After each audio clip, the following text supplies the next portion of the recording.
Bonjour la famille, j'espère que vous allez tous bien. Moi ça va, j'ai passé un super bon week-end et en plus là il fait beau.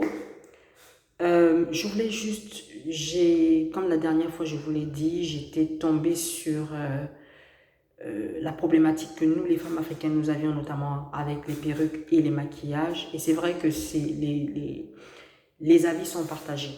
Tout le monde se dit oui, mais pourquoi est-ce que on aime pour la peine justement, je me suis pas maquillée du tout justement pour qu'on revienne vraiment sur le besoin de valoriser ce que nous sommes les femmes africaines et prendre conscience de la valeur que nous sommes. Mais de ce que nous sommes. Je suis tombée sur des choses qui m'ont quand même frappée. La particularité du contouring, on va commencer par ça. Vous allez me dire qu'on travaille sur le visage, n'est-ce pas? C'est des questions que moi je me pose et je vous les pose également pour que chacun réfléchisse ensemble, qu'on essaie de comprendre comment on peut apporter une aide ou une solution. La particularité du contouring, c'est qu'on va vous travailler en se basant sur les os du visage. C'est-à-dire qu'en fait, on va retracer volontairement, sans vouloir. Donc, on va reprendre le front, on va reprendre le contour des yeux, on va reprendre le contour du nez. Donc, involontairement, on va redessiner le squelette de votre visage. L'objectif ici, c'est de valoriser votre visage en essayant de réduire les imperfections de votre visage. Sauf que lorsqu'on regarde après le eyeshadow, quand on redessine, on a l'impression que c'est un œil qu'on vous dessine clairement sur votre paupière. Et c'est tellement subtil et insidieux qu'on ne voit pas le rapport. Moi, quand on me dessine, parce que j'ai revu les canevas du contouring, je vous invite à aller sur Internet regarder, et ben, ça me rappelle les rites vaudous. C'est-à-dire qu'on dessine votre visage, sauf que là, ils le font avec la peinture blanche et ils font des incantations. Maintenant, nous savons tous que ce n'est pas parce que vous n'avez pas fait les incantations que ça n'a pas d'impact sur votre vie. Si vous vous maquillez comme ça continuellement, la question c'est est-ce que ça ne peut pas contribuer au fait que vous vous rejetiez après? Je m'explique.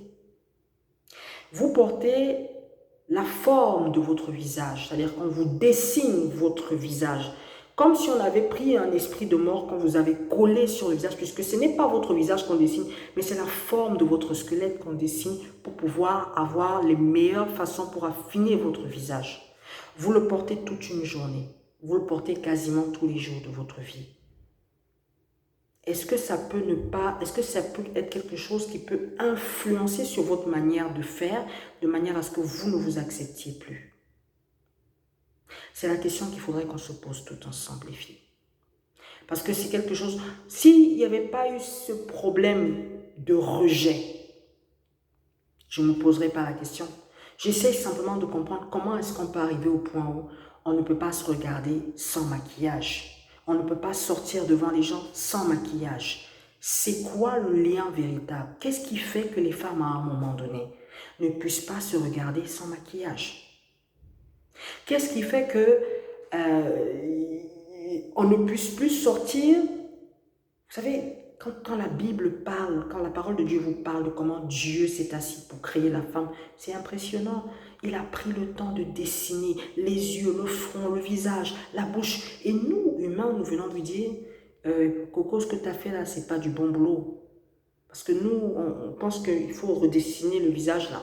Donc nous redessinons notre visage, sauf qu'à un moment donné, nous vivons selon les codes de la société et nous mettons en péril ce que nous avons de plus cher, notre potentiel humain. J'attire vraiment l'attention là-dessus parce que ce n'est pas le seul point qu'on va évoquer durant cette vidéo, mais je demande encore à toutes les femmes, avez-vous conscience du fait que vous portez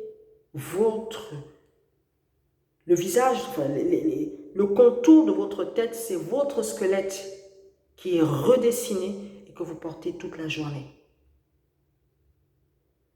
Et je vous pose la question, pensez-vous que le fait qu'on vous redessine votre visage sur votre visage ou les os de votre visage sur votre peau n'a aucun impact spirituel?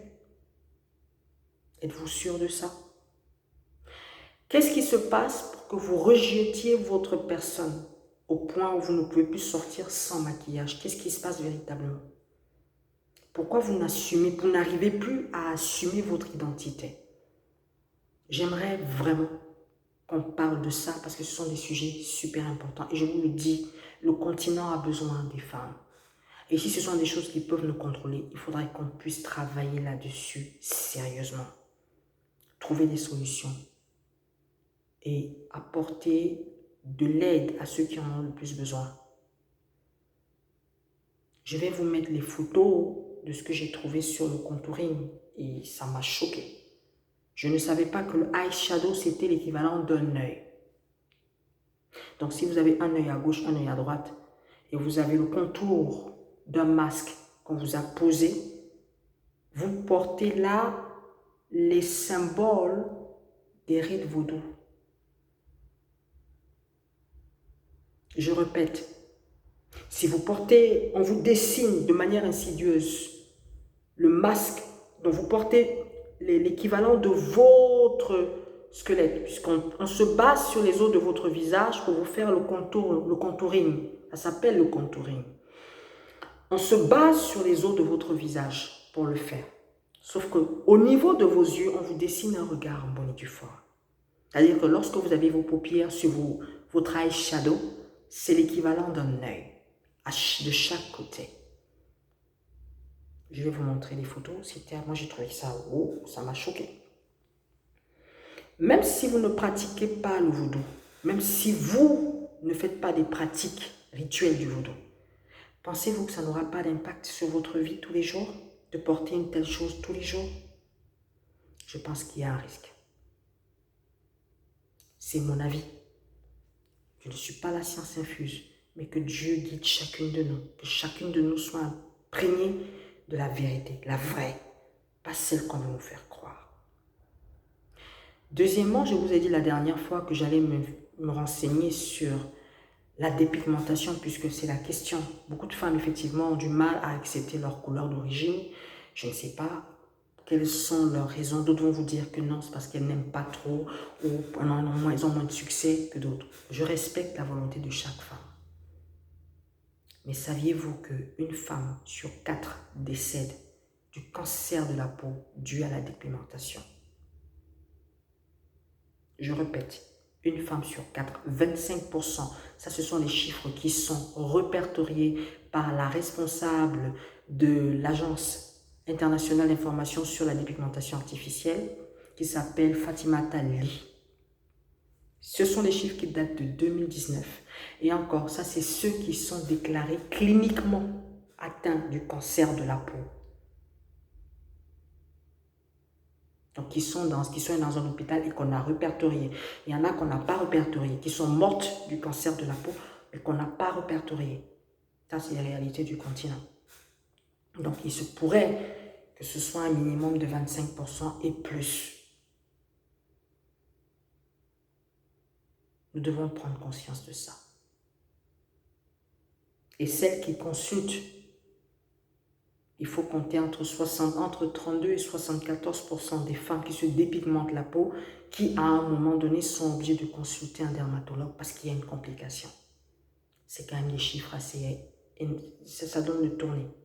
Est-ce que ça vaut le détour de se dépigmenter la peau? Posez-vous la question. Est-ce que c'est nécessaire pour vous de vous dépigmenter la peau?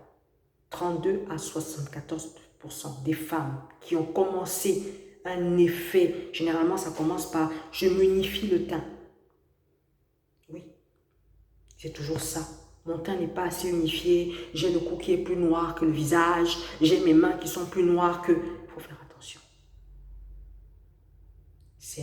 Vous vous faites piéger. Vous vous faites piéger, mais allègrement. Les chiffres sont alarmants. 32 à 74% des femmes qui pratiquent la dépigmentation sont à un moment donné portées vers un médecin pour faire un diagnostic, pour savoir si elles ne sont pas atteintes d'un cancer ou pas. Et le résultat est alarmant. On parle de 25% de morts. C'est-à-dire que 25% de ces femmes qui sont diagnostiquées positive à un cancer de la peau décède. Attention à ça. Attention à ça. Et pour finir, on va terminer avec notre chère et tendre perruque. Est-ce que vous avez fait le test? Est-ce que vous êtes addict à la perruque? Ce n'est pas juste un accessoire. Beaucoup de gens l'utilisent parce que oui, effectivement, il y a un gain de temps. Ça fait aussi chic de changer je vous l'accorde, ce n'est pas la question. Mais est-ce que ça met en péril votre capital humain? Est-ce que c'est pas une manière pour vous de mettre en péril ce que vous avez de plus cher? Votre capital humain. J'insiste là-dessus. Parce que bâtir la confiance en soi, c'est la chose la plus compliquée. Parfois, ce n'est même pas par ces choses qu'on la perd. Ce sont des choses que nous vivons enfants ou que nous vivons pendant nos expériences de femmes qui font que nous perdions notre confiance en soi. Mais la perdre pour une perruque, je trouve que c'est très cher payé. Sachant ce que ça peut impliquer. Le manque de confiance en soi paralyse votre potentiel. Non, je repose la question. Est-ce que c'est nécessaire? Doit-on effectivement continuer à, je veux dire, banaliser les effets de la perruque? Ou doit-on bien prendre conscience qu'on a un problème et essayer de trouver comment on peut aider nos sœurs à en faire juste un accessoire de mode sans plus ni moins? Sachant qu'il y a déjà des dégâts qui ont été faits. Il y a beaucoup de femmes qui ont perdu leurs cheveux à cause des perruques. Et parfois, ce sont des effets irréversibles. Ce sont des effets irréversibles. Bien-aimés, je ne suis pas là en donneuse de leçons. Je suis là simplement parce que je m'interroge, comme beaucoup d'entre vous. Comment apporter une solution de manière à ce que les générations futures ne soient plus impactées, mais surtout que les femmes prennent conscience de leur potentiel en faisant attention à ce qu'elles font. Parce que tout ce que nous faisons a un impact. Que nous ne voulions pas, cela a un impact. Commençons à apprendre à nous accepter véritablement comme nous sommes. Défendons l'identité que Dieu nous a donnée. Soyons ces femmes capables de faire un certain nombre de choses. Donc, en commençant dans un premier temps de nous accepter. Soyez richement bénis. Je vous souhaite une excellente journée. Soyez richement bénis. Au revoir.